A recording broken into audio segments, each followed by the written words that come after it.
बिस्मिल्लाहिर्रहमानिर्रहीम। अस्सलाम वालेकुम। आप देख रहे हैं यूट्यूब चैनल आम सी बातें।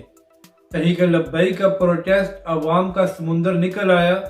तहरीक लब्बैक की खबरें चलाने पर पाकिस्तानी मीडिया मजबूर हो गया। इस वीडियो में हम इसी के मुतालिक बात करेंगे।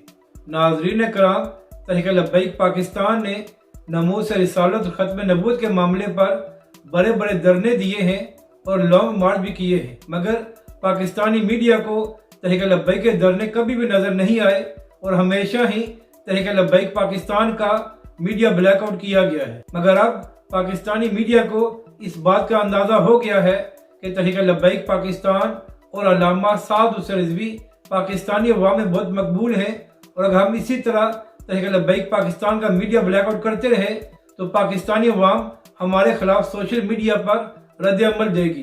तो नाज़रीन करम, यही वजह है कि अब पाकिस्तानी मीडिया पर किसी न किसी तरह तहरीक लब्बैक पाकिस्तान को कवरेज मिलना शुरू हो गई है। तो ये तहरीक लब्बैक पाकिस्तान और उसके कारकुनों के लिए एक अच्छी खबर है और आने वाले आम इंतखाबात में भी तहरीक लब्बैक पाकिस्तान को इसका फायदा होगा। जबकि दूसरी जानब नाज़रीन करम, पाकिस्तान में इस वक्त हालात ये हैं कि अवाम को आटा भी नसीब नहीं हो रहा। लोग घंटों तक कतारों में खड़े रहते हैं मगर फिर भी अवाम को आटा नसीब नहीं होता।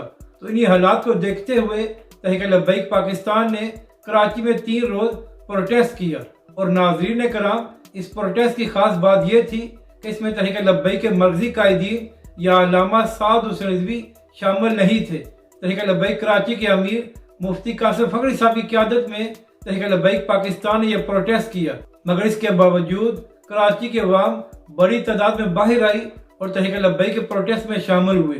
तो नाज़रीन कराम, इससे यह बात तो साबित हो गई है कि कराची के अवाम वफाकी और सूबाई दोनों हुकूमतों से खुश नहीं है और उनको अंदाज़ा हो गया है कि ये लोग हमारे मसाइल हल करने वाले नहीं हैं। तो यही वजह है कि इंशाल्लाह आने वाले इंतखाबात में कराची की अवाम तहरीक लब्बैक पाकिस्तान को वोट देगी। जबकि दूसरी जानब मुफ्ती कासिम फखरी साहब ने इस प्रोटेस्ट के जरिए उन लोगों को पैगाम भी दिया है जो पिछले कई दिनों से ये कोशिश कर रहे हैं कि MKM के तमाम दलों को यकजा किया जाए ताकि वो कराची में मिलकर इलेक्शन लड़े।